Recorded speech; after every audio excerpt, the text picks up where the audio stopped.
अस्सलाम वालेकुम। दुरूद शरीफ पढ़ लें।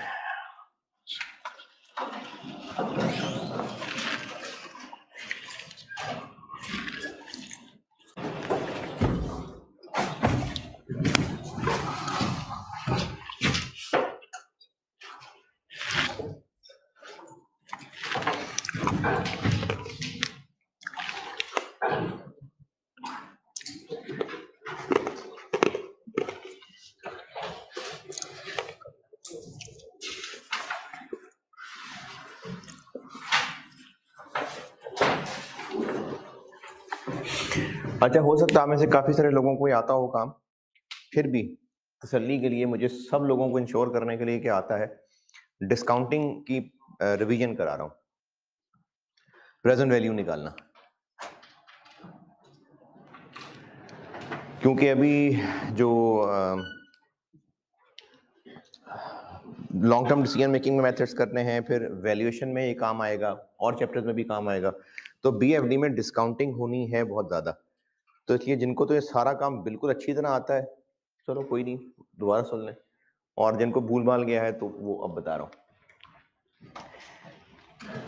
टाइम वैल्यू ऑफ मनी का कॉन्सेप्ट है, और टाइम वैल्यू ऑफ मनी है मिसाल के तौर पे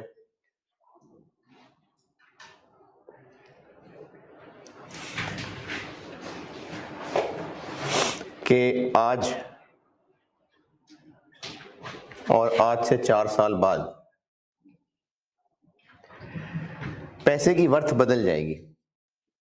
जो आज का 1000 रुपया होगा वो 4 साल बाद के 1000 रुपए के बराबर नहीं होगा।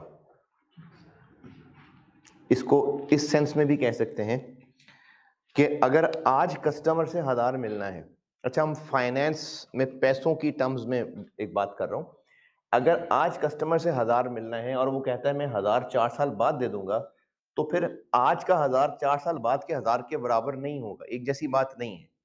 क्यों नहीं है? इन्फ्लेशन हो जानी है।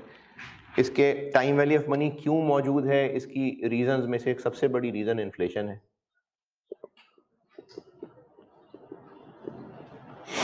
फिर इसके अलावा अगर हमें कस्टमर से 4 साल बाद 1000 मिलने हैं और ऑफिशियली 4 साल बाद ही मिलने हैं, जैसे किसी को लोन दिया हुआ है, लेकिन 4 साल बाद पता नहीं मिले ना मिले, 4 साल बाद क्या हालात हो, आज ही वो हाथ आया हुआ है, वो कह रहा है जी आज 900 लेना तो ले लो, बात खत्म करो, तो हम उससे 4 साल बाद का जो 1000 मिलना है वो आज 900 में भी सेटल करने को तैयार है। इसका मतलब हमारी नजर में आज का 900 4 साल बाद के 1000 के बराबर है। तो क्यों हम आज सेटल करने को तैयार हो गए? क्योंकि हमें रिस्क है कि पता नहीं 4 साल बाद वो हाथ आता भी है कि नहीं आता। तो हम रिस्क की वजह से 4 साल बाद के 1000 रुपए को आज के 900 का बराबर समझ रहे हैं। रिस्क की वजह से पैसे की वैल्यू गिर जाएगी। इसी को एक और तरह से बोलते हैं, अगर किसी कस्टमर से 4 साल बाद 1000 मिलने हैं और वो आज ही हमें 900 देके सेटल करने की ऑफर कर रहा है, तो हम आज उससे 900 में इसलिए खुश हो जाएंगे क्योंकि आज हो सकता है हमें ऐसा मौका मिल रहा हो कि 900 कहीं इन्वेस्ट करके खुद ही 4 साल में उसको 1000 बना लें। पता नहीं कल वो मौका हो ना हो, तो आज हमारे पास अपॉर्चुनिटी अवेलेबल है जो हो सकता है कल ना अवेलेबल हो।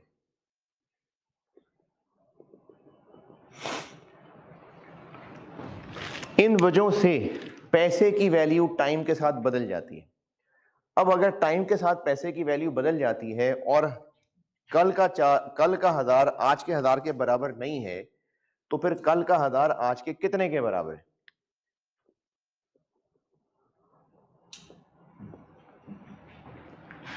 यानी पैसे की वैल्यू किस हिसाब से बदल रही है। इसके लिए कैलकुलेशन के लिए एक रेट आइडेंटिफाई होता है कि इस रेट के एतबार से वैल्यू बदलती चली जा रही है।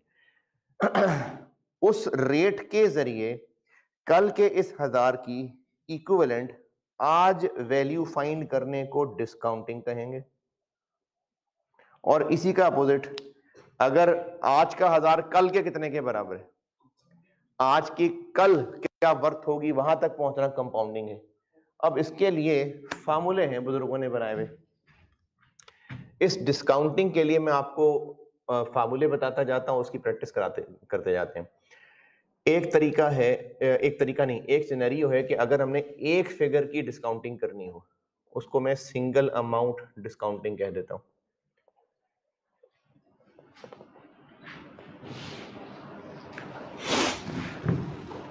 अगर एक अमाउंट की डिस्काउंटिंग करनी हो तो प्रेजेंट वैल्यू का फॉर्मूला होता है जिस अमाउंट की डिस्काउंटिंग करनी है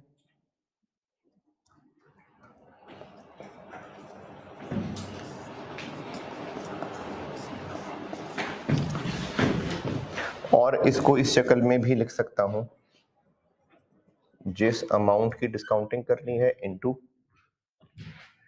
1 plus discount rate power -n। ये जो पोर्शन है ना, ये इसको कहते हैं डिस्काउंट फैक्टर।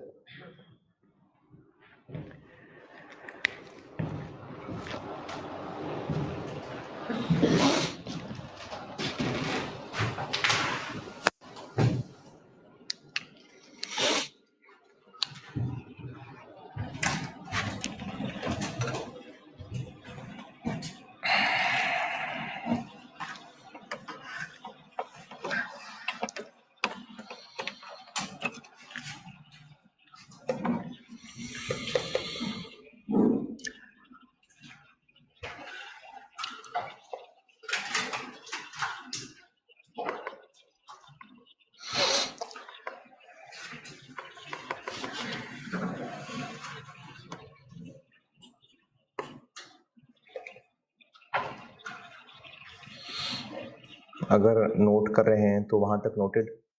चलें एक वैल्यू लिखें, 25,000 है, 25,000 25,000 रुपए, और ये मिलेगा 7 साल के बाद। 25,000 है जो कि आफ्टर 7 ईयर्स मिलना है। डिस्काउंट रेट 12% है, 12%। प्रेजेंट वैल्यू कितनी?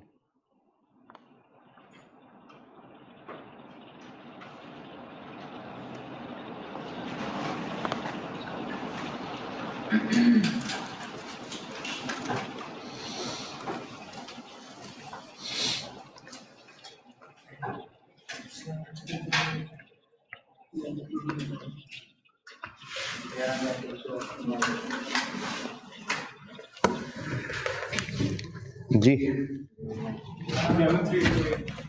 11,3 सही है। चलें, सही कह रहे होंगे।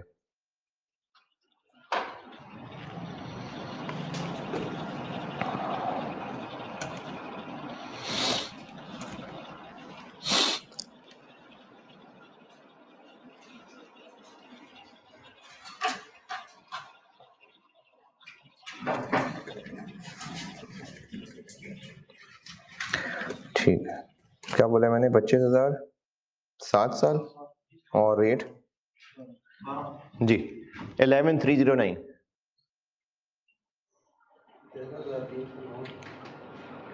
जी यही कहा मैंने, 11,309।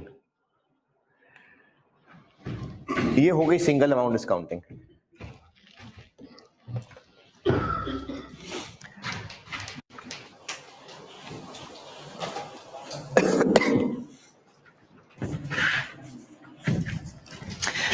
अच्छा, ये जो अभी मैंने डेटा बोला 7 साल बाद और रेट क्या बोला, इस पोर्शन को सॉल्व करिएगा सिर्फ 12% और -7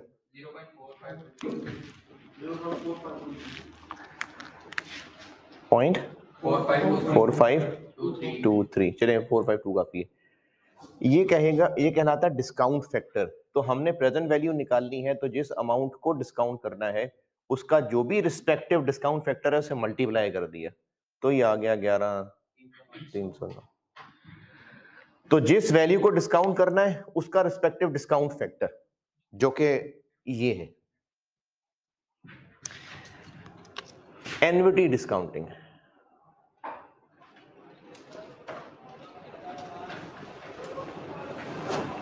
एन्युटी डिस्काउंटिंग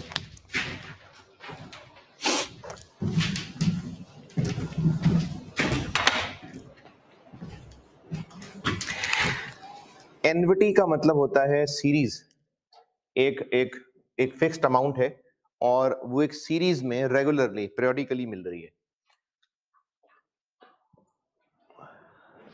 एनविटी होती है सीरीज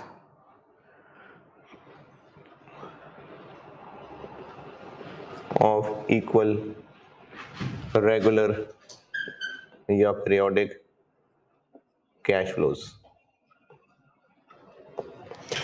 इसमें मैं अब 3 सिनेरियो बांट रहा हूं। एक सिनेरियो है कि जिस पीरियड का कैश फ्लो उस पीरियड के एंड पे अकर होगा।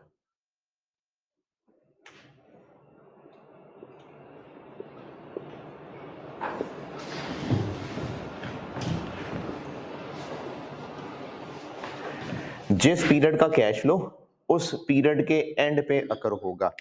मिसाल के तौर पे अगर एक एसेट रेंट पे लिया है या दिया है तो जो पहले साल का रेंट होगा 6000, वो इस साल में, मतलब ये अगर स्टार्ट है ये एंड है, तो इस लाइन में कहां मिलेगा? ये इधर एंड पे।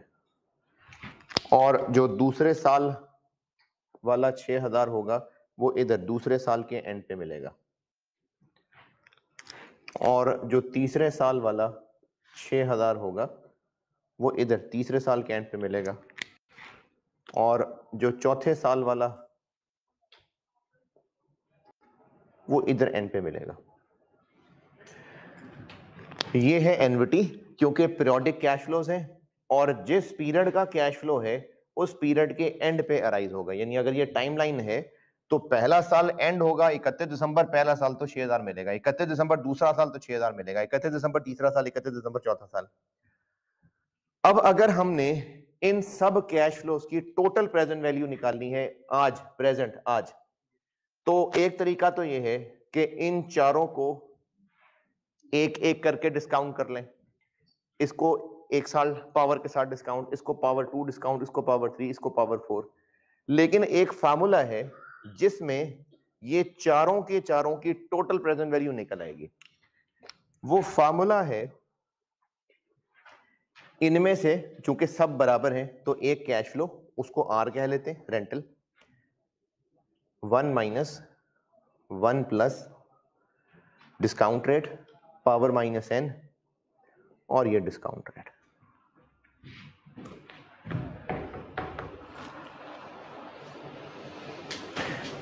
इस फार्मूले में ये जो बड़ा ब्रैकेट है ये सारा, इसको कहते हैं एनविटी फैक्टर।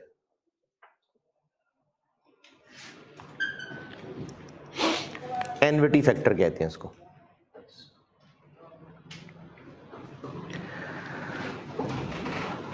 और इस फार्मूले में ये जो सारे अल्फाबेट्स हैं, इस फार्मूले में आर का मतलब ये एक कैश फ्लो है,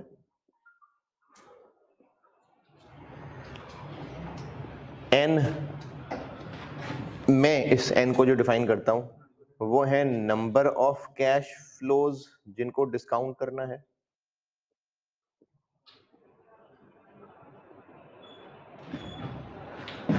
और असल में वैसे एन नंबर ऑफ पीरियड को कहते हैं। जैसे यहां पर मैंने कहा था कि 7 साल बाद मिलना है तो पावर एन 7 थी, लेकिन इसमें मैं एन को कैश फ्लोज कहता हूं। और आई का मतलब है ये जो पीरियड्स हैं, पर पीरियड डिस्काउंट रेट कितना है, डिस्काउंट रेट पर पीरियड। अच्छा, फाइनेंस में ये जो आपको जिस भी टॉपिक में डाटा दिया होता है, जो इंटरेस्ट रेट की फिगर है, जो रेट है, डिस्काउंट रेट, इंटरेस्ट रेट, वो बाय डिफॉल्ट एक पर ईयर फिगर होती है। बाय डिफॉल्ट वो एक एनुअल फिगर होती है। इस डेटा में अगर हम मिसाल ले लें कि डिस्काउंट रेट 9% है, तो इस 6000 9% पीवी बताएं। 6000 1 minus 1 plus 9% power minus 4, 4 cash flow जिनकी डिस्काउंटिंग करनी है, डिवाइडेड बाय 9%।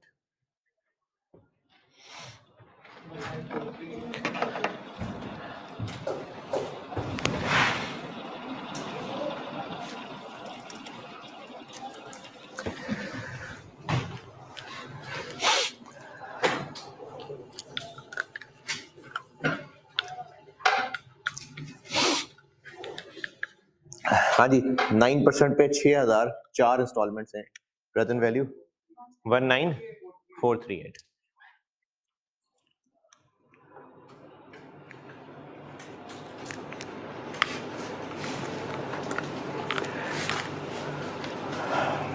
अच्छा, मैंने ना पहले दिन भी कहा था, आप यहाँ बेशक सीफैब की क्लास में बैठे हुए हैं, लेकिन मुझे इसमें कोई हर्ज नहीं है। अगर आपको पावर लेने में भी मसला है ना, मुझे कैलकुलेटर पे बताएं कि तो मैं पास आके बटन भी बता दूंगा। पूछें अगर किसी को कोई भी मसला है तो। बेइज्जती नहीं कर रहा, सीरियसली कह रहा हूँ।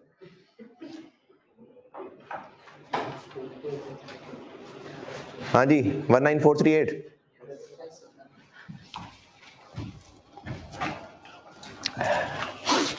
और डेटा लिखें।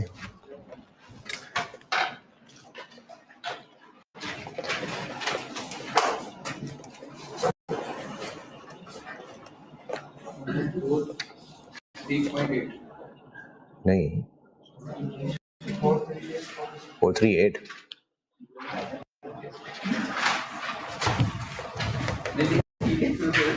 6000 आपने 600 लिख लिया होगा।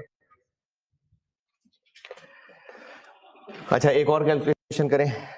4800 payable eight end of every year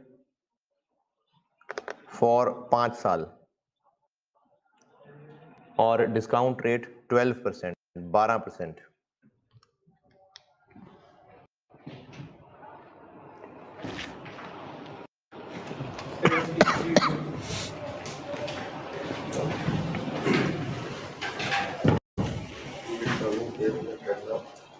$4,800 payable at end of every year for 5 years, और डिस्काउंट रेट 12%।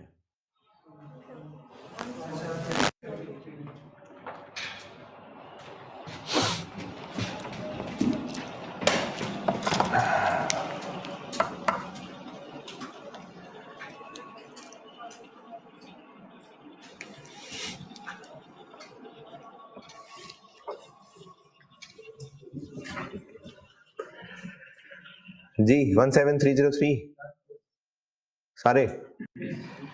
चलें एक और कर दें।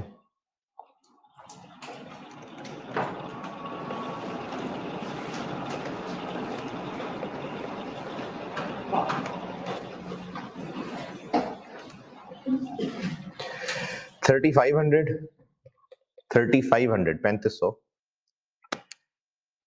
payable at end of every quarter for 3 साल, 3 years,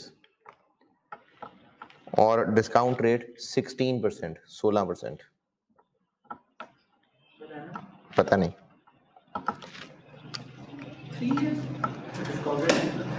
3,500 है, payable eight end of every quarter for 3 साल, 3 years, और डिस्काउंट रेट 16% है, 16%।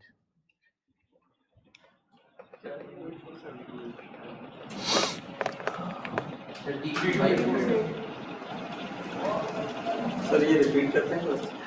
3,500 payable at end of every quarter for 3 years, और डिस्काउंट रेट 16%।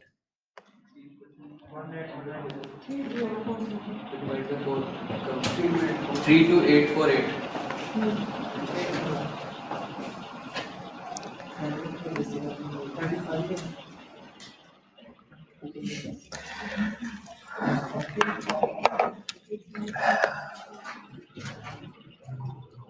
हाँ जी, 32848।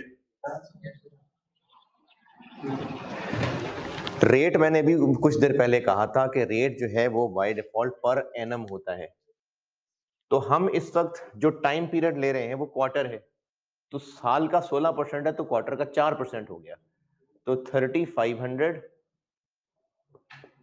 1 माइनस 1 प्लस 4%, 3 साल है, एक क्वार्टर में एक साल में कितने क्वार्टर? 4, तो हो गए 12।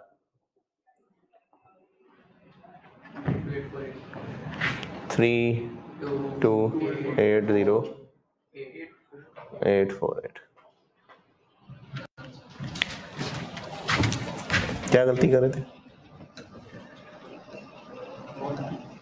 क्या गलती कर रहे थे? क्या गलती कर रहे थे मैंने कहा? पावर पे 4% पे। अब ओके जी सारे?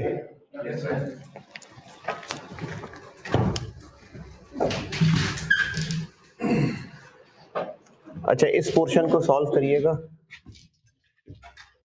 तो ये बड़ा ब्रैकेट एनविटी फैक्टर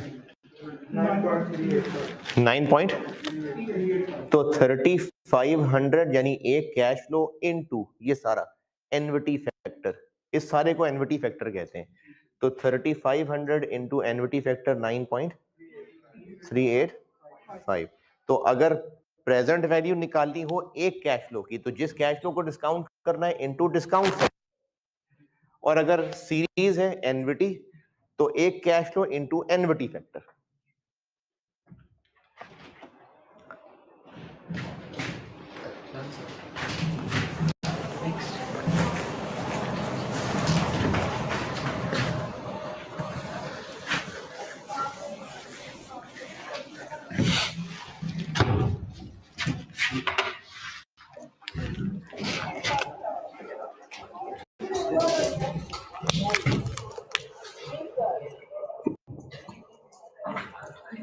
जिस पीरियड से रिलेट कर रहा है कैश फ्लो, उस पीरियड के स्टार्ट पे ही मिल जाता है।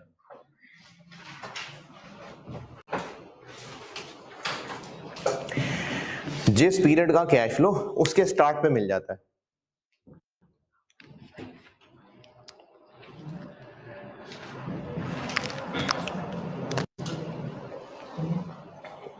मिसाल के तौर पे यही फिगर लेता हूं मैं कि जो ईयर 1 वाला 6000 है वो इस ईयर में किस पॉइंट पे मिल जाएगा? स्टार्ट पे, वो यही मिल जाएगा 6000।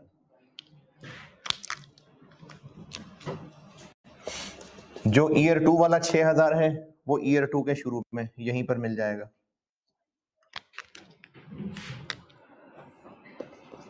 जो ईयर 3 वाला 6000 है वो ईयर 3 के शुरू में यहां मिल जाएगा।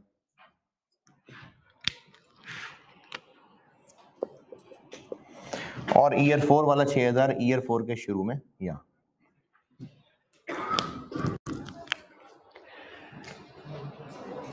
इन 4 कैश फ्लोज की 6,000 वाले अगर डिस्काउंट रेट वही 9% हो तो प्रेजेंट वैल्यू, इसका क्या आंसर बोला था? इसका क्या आंसर था? अब बताते चले, बोला था तो बोला था 6,000 और रेट 9%।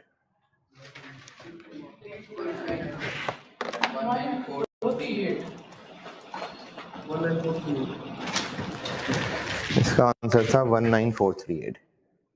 19438 ये इसकी प्रेजेंट वैल्यू का आंसर था। अच्छा, अब भी 4 है कैश फ्लोज, अब भी ईयर वही 4 साल ही है। डिस्काउंट रेट अगर अब भी 9% हो तो क्या अब भी इसकी प्रेजेंट वैल्यू यही होगी 19438? जी नहीं, लेकिन है तो वही 4 साल। ईयर 1 का अब भी 6000 है, ईयर 1 का तब भी 6000 था। तो इसलिए फर्क पड़ता है कि ईयर 1 के किस पॉइंट पे पैसे मिल रहे हैं। ईयर 1 के पैसे एंड पे मिलना, ईयर 1 के शुरू में मिलना एक बात नहीं हुई। फिर जब एक बात नहीं हुई तो इसका मतलब डिस्काउंटिंग के लिए ईयर 1, ईयर 2, ईयर 3, ईयर 4 कोई चीज नहीं है। डिस्काउंटिंग के लिए टाइम लाइन है और उस टाइम लाइन के पॉइंट्स इंपॉर्टेंट है। जैसे ये स्टार्टिंग पॉइंट है, ये 0 है, ये पॉइंट 1 है, ये पॉइंट 2 है, ये 3 है और ये 4 है। ये टाइम लाइन के पॉइंट्स हैं। यहां पर ये पॉइंट 0, 1, 2, 3, 4, ये वाला 6000 ये आपको ना ये जो मैंने बात इस वक्त की है, ये लॉन्ग टर्म डिसीजन मेकिंग के सवालों में खास तौर पे बड़ी जरूरी है, ये बात याद रखना। वैसे तो पिक कर ली है, इसमें कोई हर्ज नहीं है, सबको ही समझ आई होगी बात। ये जो 6000 है ये ईयर 3 का है, ईयर 3 यानी रिलेट ईयर 3 से कर रहा है, इसकी पहचान 2003 है अगर चलो, ये कैश फ्लो रेटेड ईयर 3 से, लेकिन टाइम लाइन पे कहां प्लेस्ड है, पॉइंट नहीं 0 1 2 3 4 ये पॉइंट्स हैं, ये टाइम लाइन में पॉइंट्स हैं। डिस्काउंटिंग का ताल्लुक पॉइंट से है कि टाइम लाइन में कहां पर है। तो ये 6000 रिलेट कर रहा है ईयर 3 से, लेकिन टाइम लाइन में ये किस पॉइंट पे एग्जिस्ट कर रहा है, पॉइंट 2 पे। ये वाला 6000 है ये ईयर 2 से रिलेटेड, लेकिन टाइम लाइन पे कहां प्लेस्ड है, पॉइंट 1 पे। ये वाला 6000 ईयर 3 से रिलेट कर रहा है पहचान के एतबार से, और टाइम लाइन पे कहां प्लेस्ड है, पॉइंट 3 पे।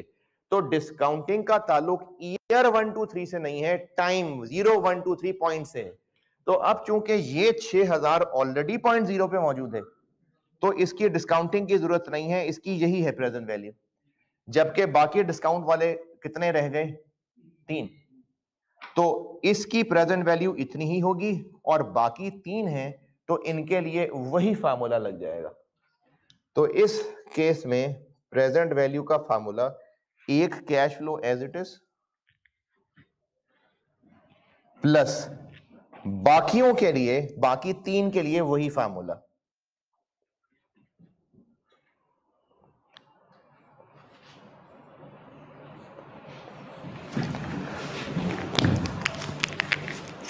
एडवांस भी कहते हैं इसको, कि कैश फ्लो अराइज हो रहा है इन एडवांस।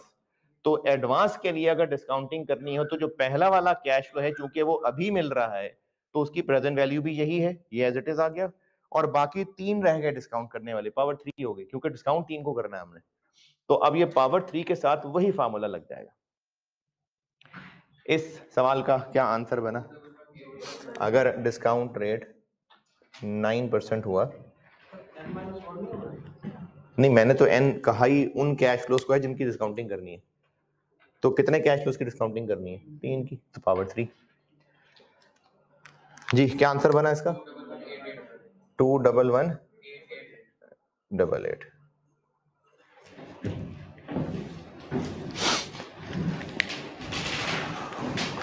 चलो ये कर लें नोट, तो फिर इसका सवाल करते हैं।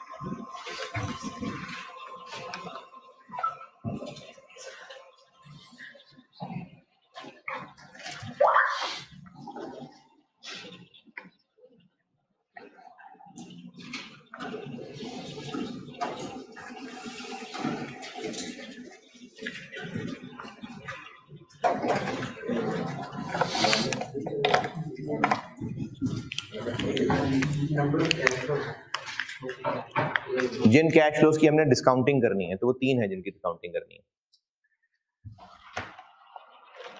चलें डाटा लिखें।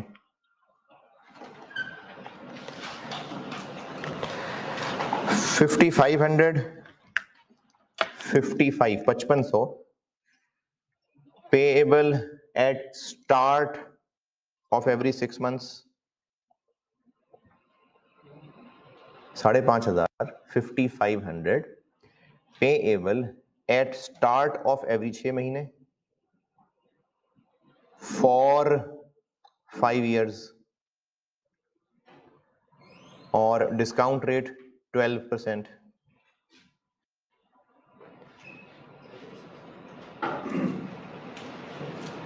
डेटा रिपीट कर रहा हूं, 5,500 रुपए payable at start of every 6 months for 5 years, और discount rate 12%।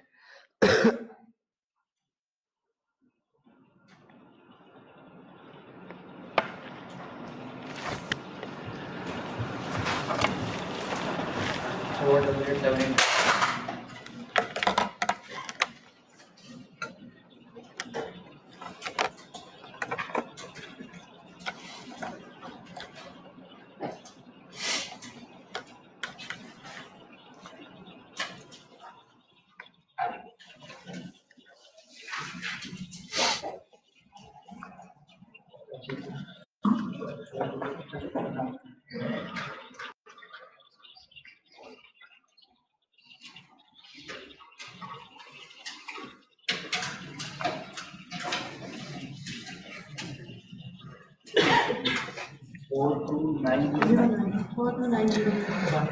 Four two nine zero nine.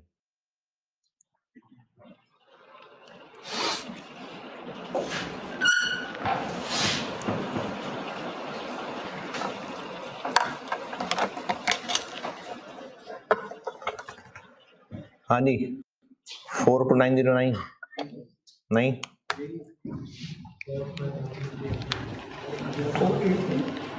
42909।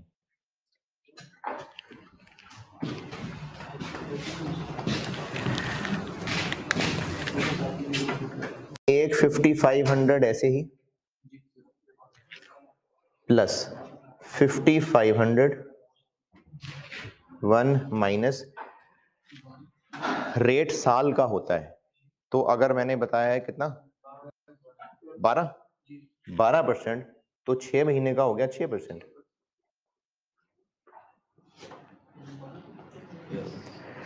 और पावर माइनस 5 साल हैं और हर साल 2 कैश फ्लोज हैं, 10 हो गए, एक वो है, तो 9 है जिनकी डिस्काउंटिंग करनी।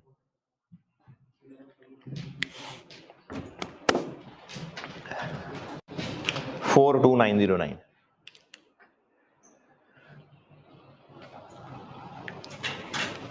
हाँ जी, चलें, इसमें गड़बड़ हुई तो चलें एक और कर दें।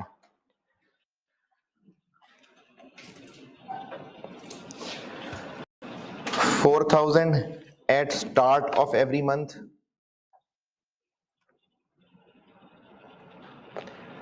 $4,000 at start of every month for 4 साल, 4,000 रुपए payable at start of every month for 4 साल, और डिस्काउंट रेट है 18%, 18%।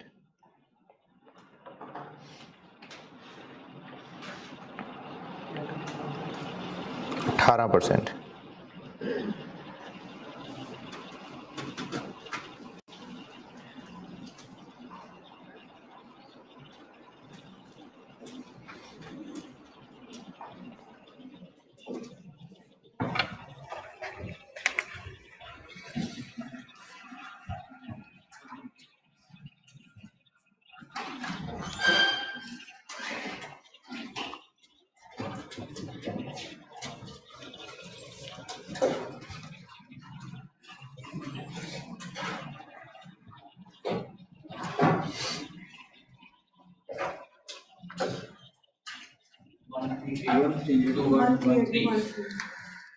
$138,213।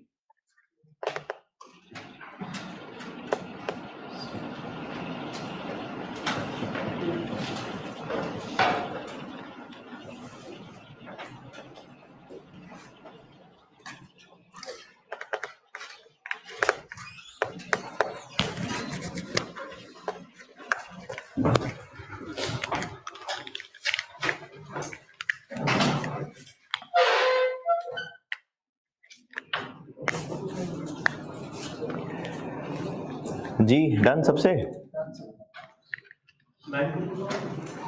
138।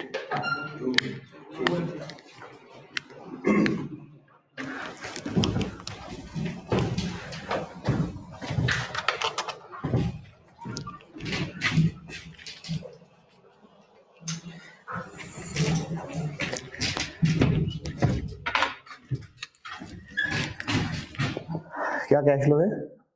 4,000। एक 4,000 एज इट इज प्लस 4,000 साल का 18% है तो महीने का हो गया 1.5%। 1 प्लस 1.5% डिवाइडेड बाय 1.5%। कितने साल है? तो 4 साल 12 48 महीने हो गए। एक वो है 47।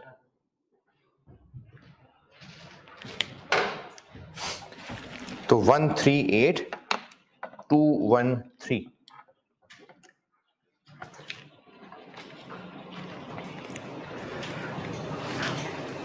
ठीक है भाई, क्या गलती कर रहे थे?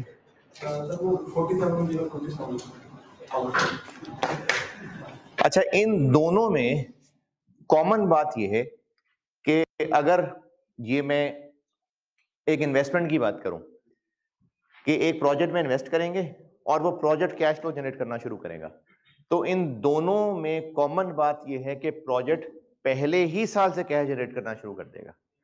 इन दोनों मिसालों में मैंने कैश फ्लो ईयर 1 में ही ले लिया है। हाँ, दो बातें हैं, इधर ईयर 1 के एंड पे है, इधर ईयर 1 के स्टार्ट पे है, लेकिन प्रोजेक्ट ने पहले ही साल कैश जनरेट करना शुरू कर दिया। ये इन दोनों में कॉमन है।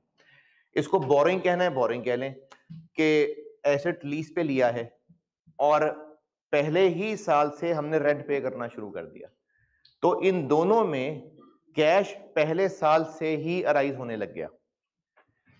तीसरा सिनेरियो ये है कि जिसमें ये कैश फ्लो अराइज होना पहले साल से नहीं, किसी और बाद वाले साल से हो। जैसे अगर लीज पे एसेट लिया है तो लीज वाले रेंट हॉलिडे दे दें कि 3 साल आप किराया ना दें, चौथे साल से किराया देना शुरू करें। तो अब ये इन दोनों से चेंज हो गई बात। पहले 3 साल खाली चले गए। इसी तरह किसी प्रोजेक्ट में इन्वेस्ट किया है और वो प्रोजेक्ट 4 साल बाद जाके पैसे देना शुरू करेगा, तो ये भी इन दोनों से डिफरेंट हो गई बात। तो इस तीसरे सिनेरियो को मैं कह देता हूं डिलेड एन्युटी।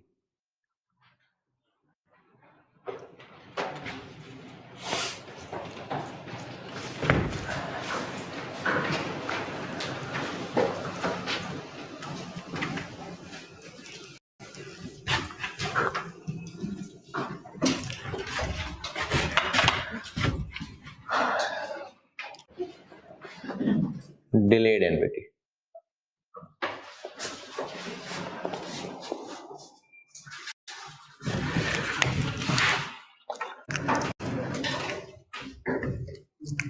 डिलेड एन्युटी की मिसाल सेम डाटा यूज कर लेता हूं मैं। 6000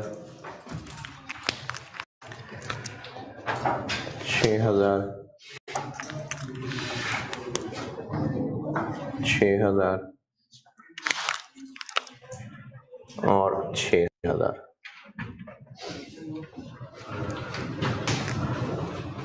लेकिन अब ये मिलना शुरू ईयर 4 से होगा।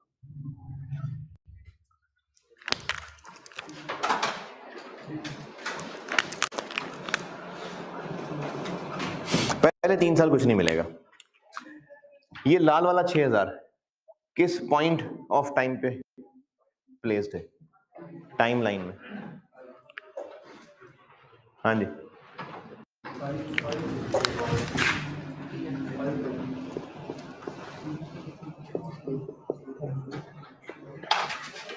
वन 0 1 2 3 4 5 6 7 टाइम लाइन पे ये 0.5 के ऊपर प्लेस्ड है। अब ये कैश फ्लोज हैं वही 4 ही, लेकिन ये 4 कैश फ्लोज अब टाइम लाइन के एतबार से यहां पर क्या हो रहा था, पहले ही साल से कैश जनरेट हो रहा था। अब 3 साल का आ गया गैप, 3 साल के बाद जाके कैश जनरेट होना शुरू होगा। इन चारों की प्रेजेंट वैल्यू निकालने के लिए है, चूंकि ये एन्युटी है, एन्युटी क्योंकि हर साल का बराबर कैश फ्लो है और कितने हैं 4, तो इसलिए 6000 और पावर तो 4 ही यूज होगी। एन्युटी है पावर 4, किस पावर 7? पावर 4, क्योंकि कैश फ्लोस 4 है। जब इस पे यही वाला फार्मूला लगाएंगे 6000 1 माइनस 1 प्लस 9% सेम अज्यूम कर लो तो पावर 4, तो आंसर क्या आएगा 19438। इस कैश फ्लो के लिए फार्मूला यही लगेगा और पावर 4 ही लगेगी, क्योंकि कैश फ्लोज ही 4 हैं। तो फिर ये और ये एक ही जैसी बात हुई? नहीं। तो फिर फार्मूला प्रेजेंट वैल्यू वाला क्यों लगा दिया? क्योंकि ये फार्मूला प्रेजेंट वैल्यू का होता ही नहीं है। ये फार्मूला कर क्या रहा है? ये फार्मूला कर ये रहा है कि एक सीरीज ऑफ कैश फ्लो को समेट के, जैसे वो बहुत सारे वो, अब जैसे ये मैंने उतारा ना, अब ये जगह जगह पड़े हो, मैं इनको समेट के ऐसे चुरमुर करके एक बॉल बना दूं, तो ये फार्मूला क्या कर रहा है कि इन सब को मिला के एक वैल्यू बना रहा है, और वो वैल्यू टाइम लाइन पे कहां प्लेस कर रहा है? इन के पहले कैश से एक पॉइंट पीछे। ये फार्मूला प्रेजेंट वैल्यू का नहीं है, ये फार्मूला इस सीरीज को एक वैल्यू में कन्वर्ट करता है और उस वैल्यू को पहले कैश से एक पॉइंट पीछे प्लेस कर देता है। इस मिसाल में भी कर वो यही रहा था, यानी ये फार्मूला जब लगाया था तो उस फार्मूले ने इन चारों कैश फ्लोस को एक वैल्यू में समेटा, और वो वैल्यू कहां प्लेस कर दी टाइमलाइन पे? पहले कैश से एक पॉइंट पीछे। चूंकि वो एक पॉइंट पीछे 0 था, इसलिए इसको प्रेजेंट वैल्यू कह दिया।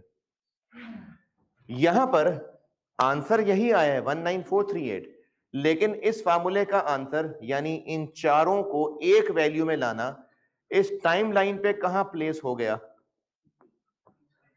टाइम 3 पे, लेकिन चाहिए प्रेजेंट वैल्यू थी।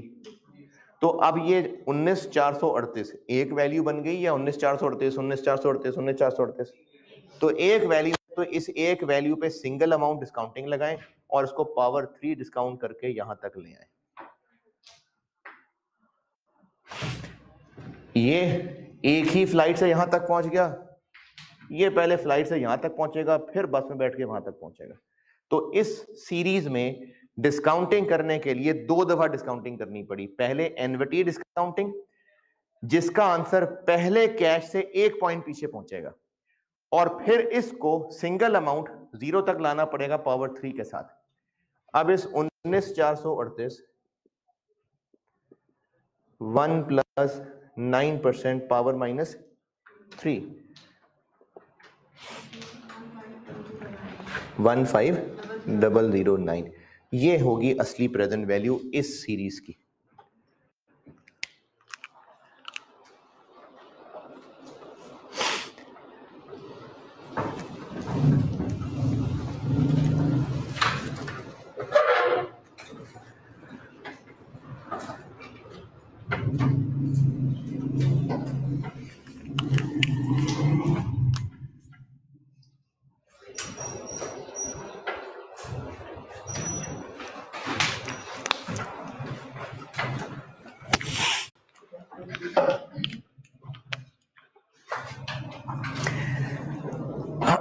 अच्छा, यही वाली कहानी एक और जगह अप्लाई करके देता हूं। इस सीरीज में कैश फ्लोस कितने हैं? 4। तो अगर इसके ऊपर भी यही वाला फार्मूला लगा दें, यानी पावर 4 वाला फार्मूला, क्योंकि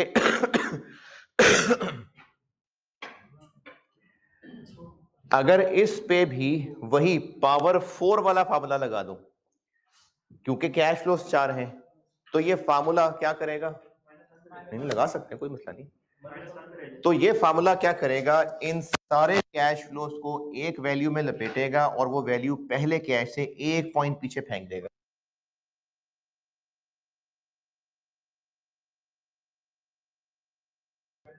और वो जो एक पॉइंट पीछे है -1 है। पावर 4 लगा के इसका आंसर क्या आ रहा है? कैलकुलेट किया हुआ है।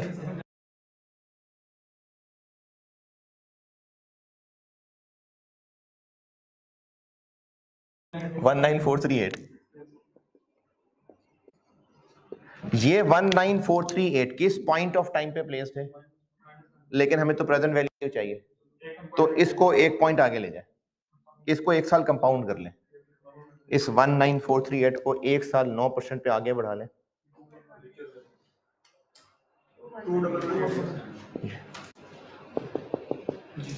तो ये फार्मूला एक सीरीज ऑफ कैश फ्लो को एक पॉइंट पीछे फेंक देता है।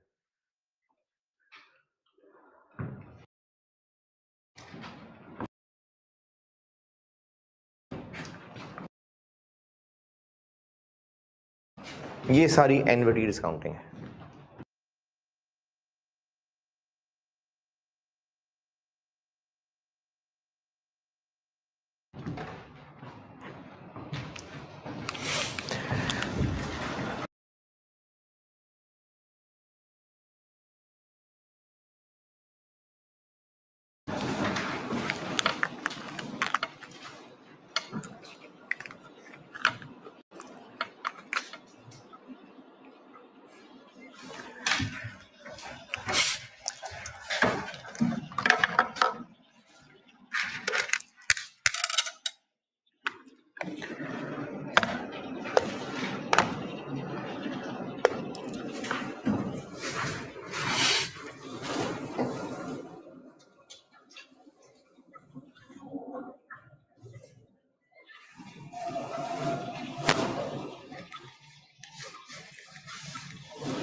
Noted.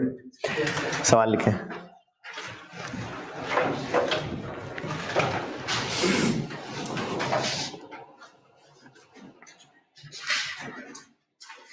Lease term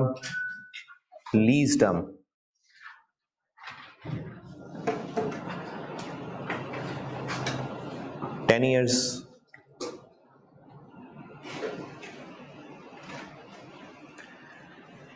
lease rentals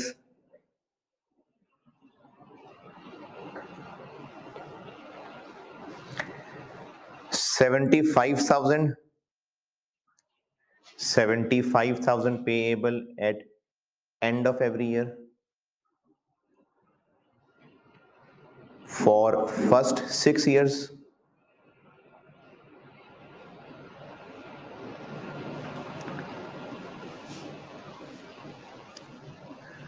or 45,000 payable at end of every year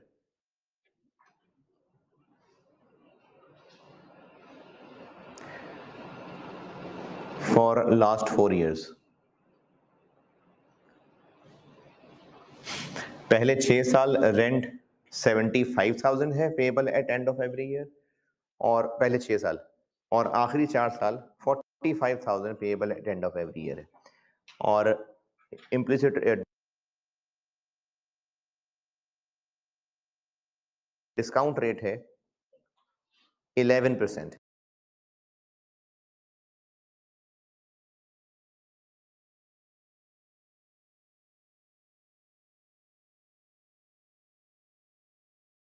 ग्यारह %।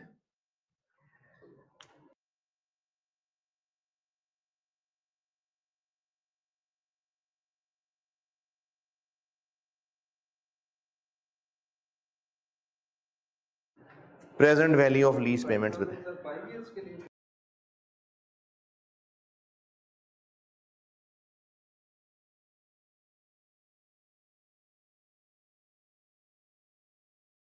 क्या जी? 45 के साथ 1005 4 रह गए।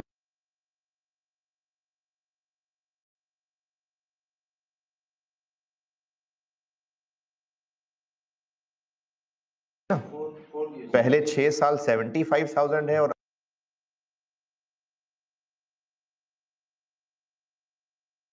अगले 4 साल जो है वो 45,000 है, और इंटरेस्ट रेट 11% है, 11%।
हाँ जी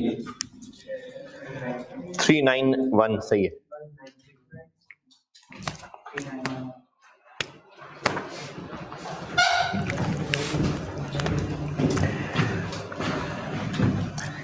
जो पहले 6 साल है वो तो नॉर्मल एन्युटी है 75,000। इक्वालिटी को फोकस का अवस्था तो नहीं होगा ना। 75,000 1 माइनस 1 प्लस 11% पावर माइनस 6, क्योंकि ये 6 कैश फ्लोज हैं।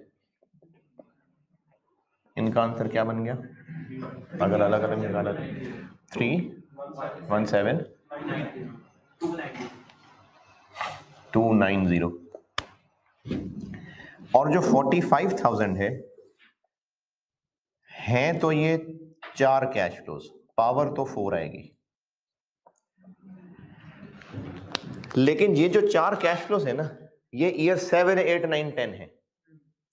तो इस फार्मूले से इनका आंसर जो आएगा वो टाइम 6 पे प्लेस हो जाएगा। ठीक है, या टाइम लाइन बना के बताऊं? वो टाइम 6 पे प्लेस हो जाएगा। जब वो टाइम 6 पे प्लेस हो जाएगा तो उसको फिर हमें सिंगल अमाउंट करके पावर माइनस 6 वापस लाना पड़ेगा। ये बन जाएगा 74641। तो टोटल बन गया 391,931।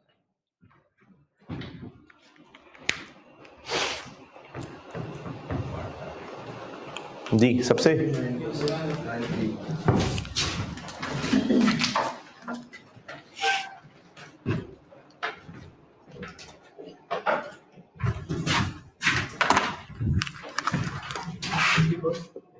टाइमलाइन बनाते हैं सर, सेकंड वाले ये जो नीचे 74641। अच्छा बनाता हूं।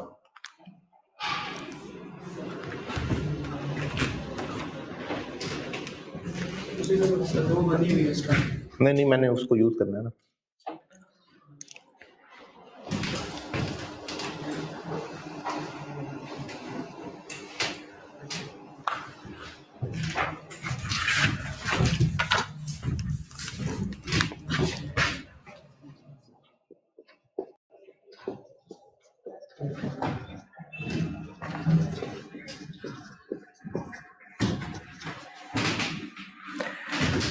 75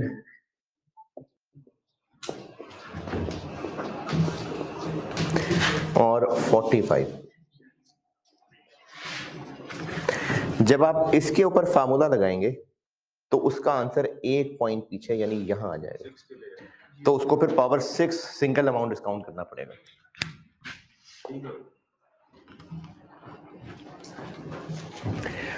जी और कोई जरा सी भी कंफ्यूजन इसमें?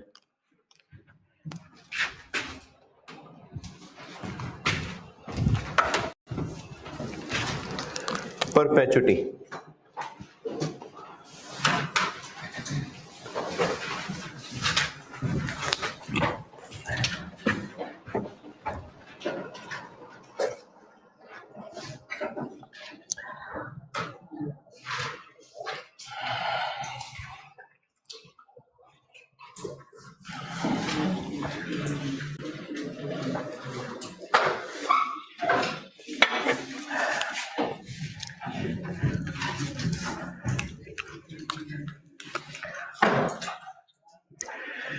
परपेचुटी है तो सीरीज ही, लेकिन इसमें एंड नहीं है, ये क़यामत तक चलता रहेगा।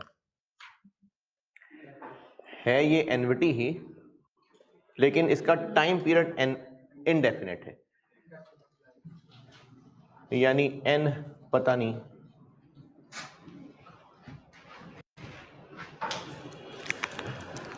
चूंकि ये एनविटी है इसलिए हैं इसमें तो यही 3 सिनेरियोज। जिस पीरियड का कैश फ्लो उस पीरियड के एंड पे राइज होगा, जिस पीरियड का कैश फ्लो उस पीरियड के स्टार्ट पे राइज होगा। लेकिन इन दोनों सिनेरियोज में कॉमन बात क्या है? नहीं पहले साल में है कि पहले ही साल से कैश जनरेट हो रहा है, जबकि इसमें बाद में हो रहा है। तो इन्हीं तीनों सिनेरियोज में परपेचुटी भी हो सकती है। अब अगर परपेचुटी होगी तो वो ऐसे होगी,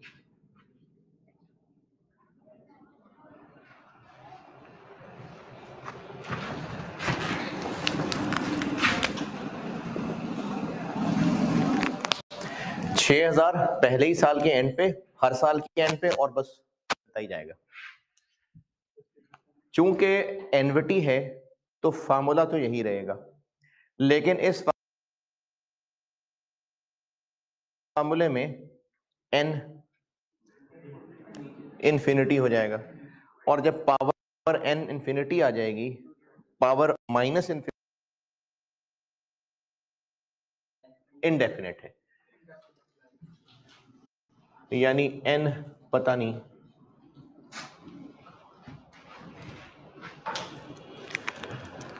चूंकि ये एनविटी है इसलिए हैं इसमें तो यही 3 सिनेरियोज। जिस पीरियड का कैश फ्लो उस पीरियड के एंड पे राइज होगा, जिस पीरियड का कैश फ्लो उस पीरियड के स्टार्ट पे राइज होगा।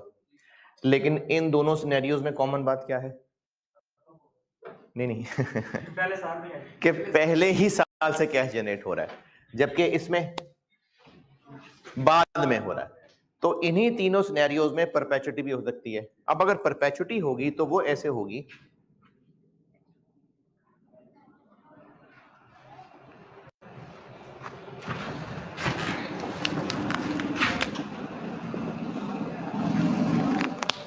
$6,000 पहले ही साल के एंड पे, हर साल के एंड पे, और बस होता ही जाएगा। चूंकि एनविटी है तो फार्मूला तो यही रहेगा, लेकिन इस फार्मूले में एन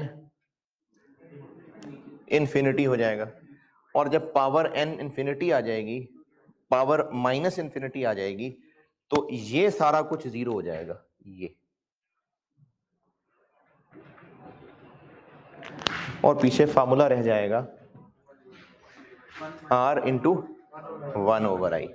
तो परपेचुटी हो नॉर्मल वाली,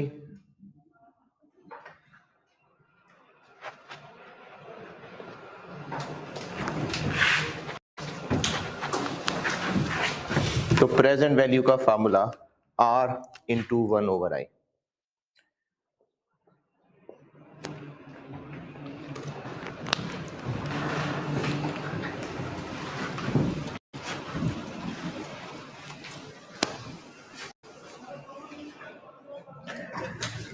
इधर क्या हो जाएगा, आर प्लस आर, ये 0 हो गया, जी sir, R plus R into 1/i।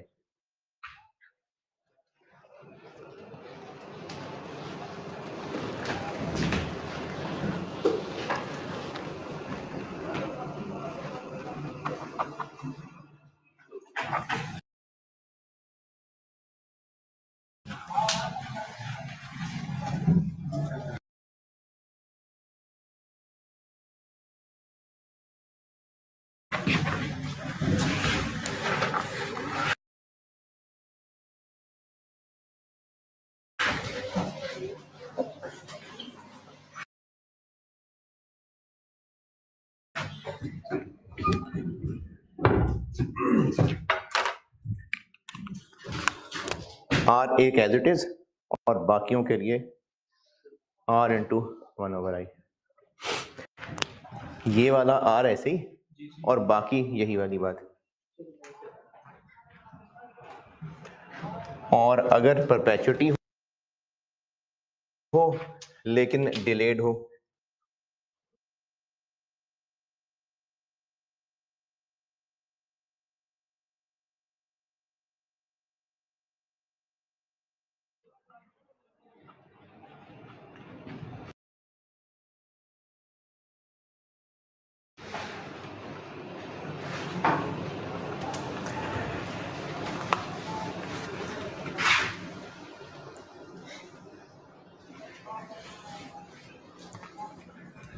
हाँ जी, परपेचुटी हो लेकिन डिलेड हो,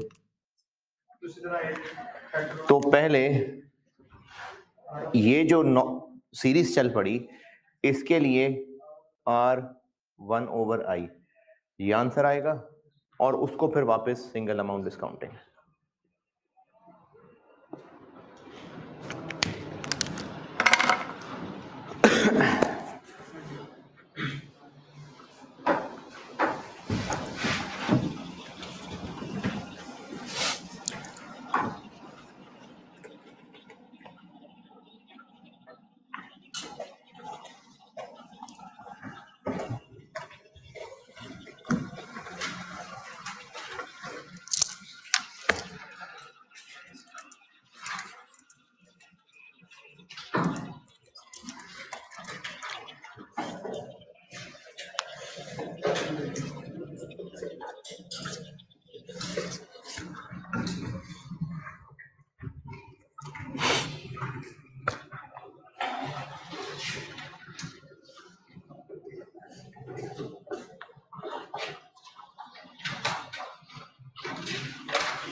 चलें एक सवाल लिखें।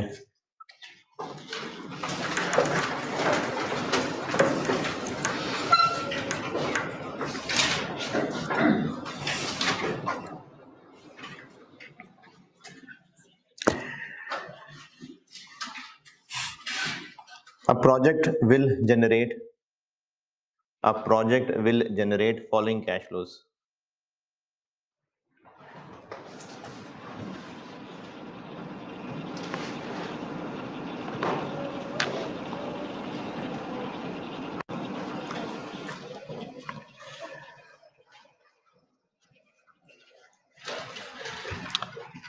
$10,000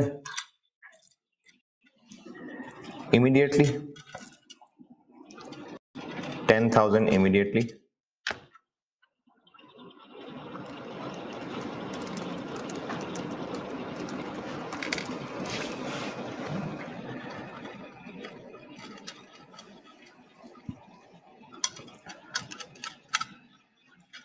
25,000 at end of every year.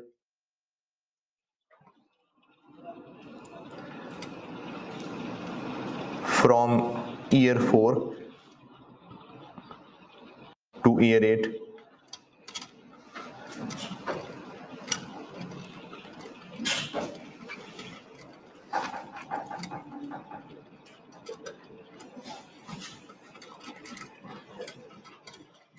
$30,000 at start of every year.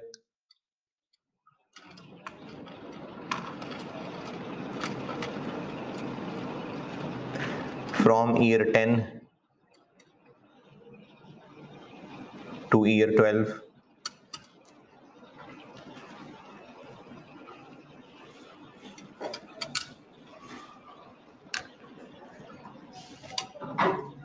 Or 5,000 at end of every year.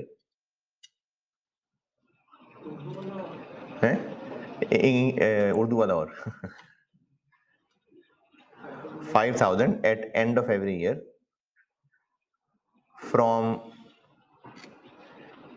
year 15 onwards. यानी 15 में भी और onwards में भी. और डिस्काउंट रेट है 10%. 10%. टोटल प्रेजेंट वैल्यू ऑफ सारे कैश फ्लोज.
पता नहीं, देखता हूँ।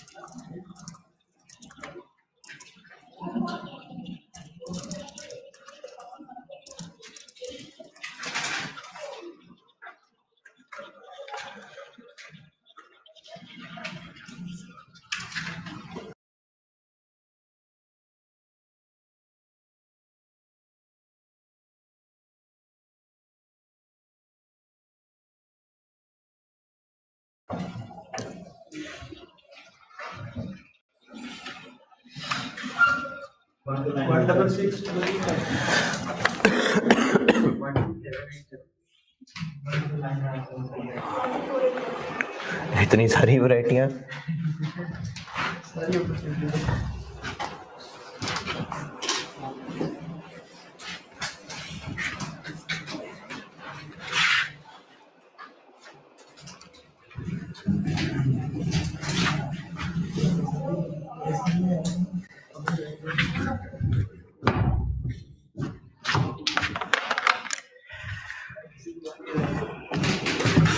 पहला क्या है? 10,000 मिल जाएगा इमीडिएटली।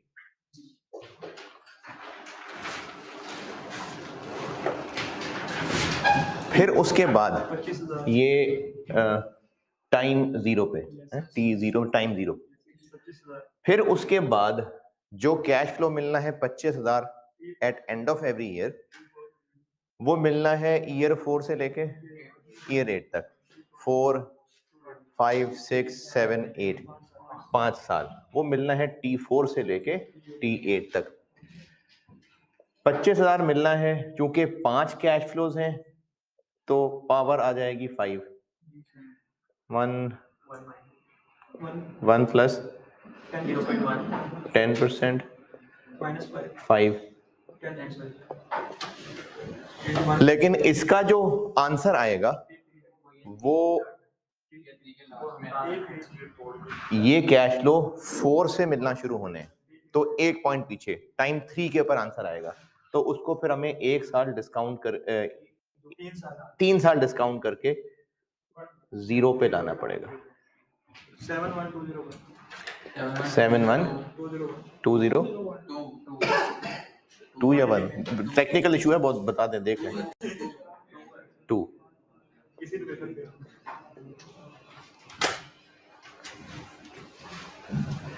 फिर उसके बाद कितना मिलना है?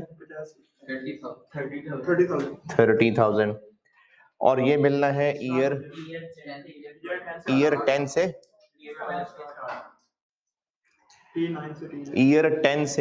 ईयर 12, 10, 11, 12 3 कैश फ्लोज मिलने हैं। लेकिन ईयर 10 के स्टार्ट का मतलब है टाइम 9। टाइमलाइन बना दूं कि ठीक है? ईयर 10, 11, 12, लेकिन मिलना है उस साल के एडवांस में, यानी टाइमलाइन के एतबार से ये 9, 10, 11 पे फॉल करेगा।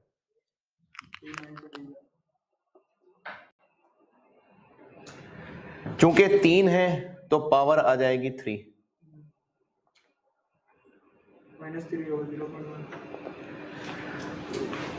इनका जो आंसर आएगा वो टाइम 8 पे आएगा, तो उसको फिर हमें 8 साल और डिस्काउंट करना पड़ेगा।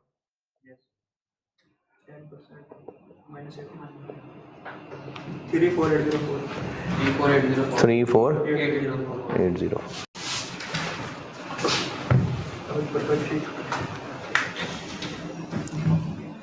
और उसके बाद मिलेगा 5,000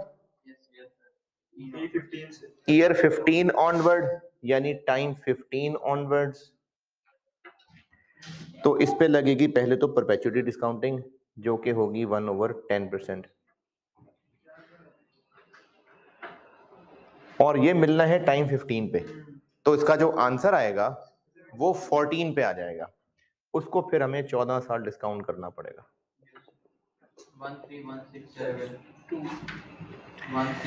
13167। बस अच्छा ठीक है 50,000 129,173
जी जनाब, डिस्काउंटिंग से रिलेटेड कोई भी जरा सी भी कंफ्यूजन?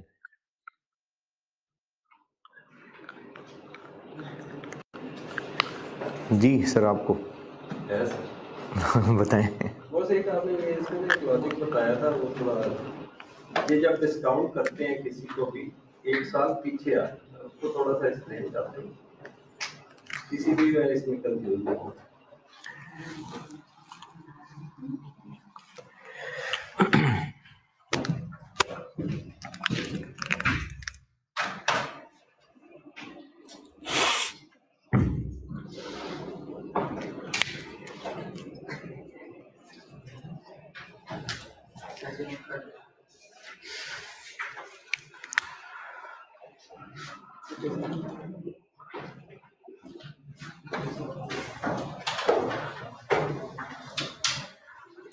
ये जो 25-25 हजार मिल रहा है,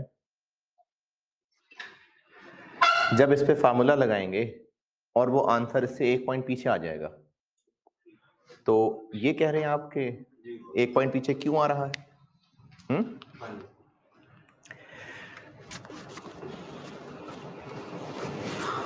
ये 8 इयर्स के लिए था ना सर?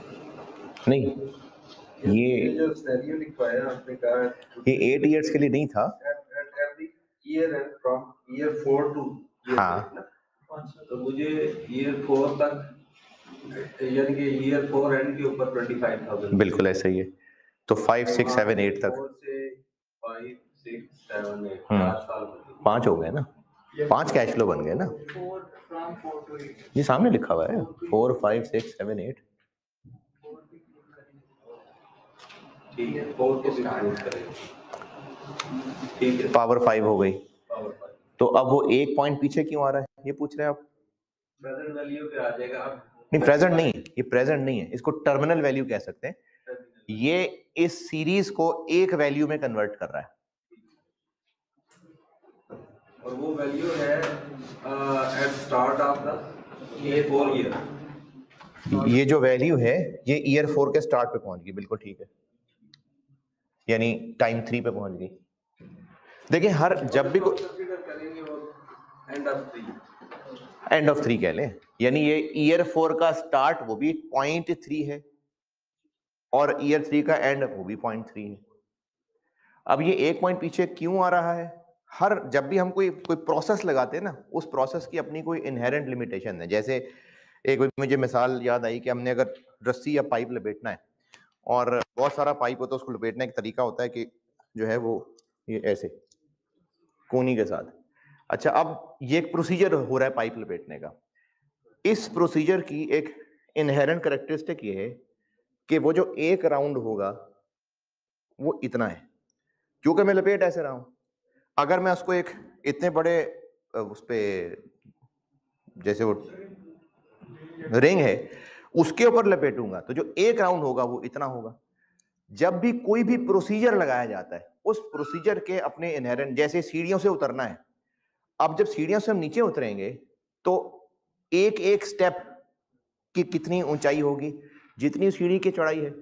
अगर बड़ी सीढ़ियां होंगी तो हमारा एक स्टेप इतना होगा, छोटी सीढ़ियां होंगी तो इतना होगा। कोई भी प्रोसीजर लग रहा है तो उस अपने प्रोसीजर की कैरेक्टरिस्टिक है। ये जो हम डिस्काउंटिंग कर रहे हैं ना, जिसमें पावर ये जो डिस्काउंट रेट है, ये जो पीरियड है, ये 1 साल है। तो आप समझिए ये सीढ़ी का एक एक स्टेप एक एक साल का है। जब ये फार्मूला इनको खींचता है तो वो एक सीढ़ी पीछे ले आएगा। ये इस फार्मूले का तरीका है कि ये खींच खींच के एक एक सीढ़ी खींच खींच के ऊपर पहुंचा हुआ है, उसको खींच खींच के हम नीचे लेके आ रहे हैं। तो जब सारी वैल्यूज को खींच के नीचे ले आएंगे तो वो पहली वैल्यू को भी एक सीढ़ी नीचे ले आएगा। ये सीढ़ियां हैं। तो इस फार्मूले का काम ये हो रहा है कि ये जब इनको खींच के नीचे लाता है तो पहली फिगर को भी एक सीढ़ी नीचे ले आता है। तो ये जो टाइम लाइन है इस पे एक पॉइंट पीछे आ जाएगा आंसर। पता नहीं मैं समझा सका कि नहीं समझा सका। इस डिस्काउंटिंग का बीएफडी के अंदर काफी चैप्टर्स में इस्तेमाल होना है। और ये जो मैंने अभी वीडियो रिकॉर्ड कराई है, ये चूंकि रिपोर्टिंग वाले स्टूडेंट्स को भी अवेलेबल कर दूंगा, तो ये काफी स्टैंडर्ड्स में डिस्काउंटिंग होनी है यूज। ठीक है, इस क्लास को मैं यही एंड करता हूं ताकि फिर उनसे भी शेयर कर सकूं। अब लेक्चर 7 लगाते हैं।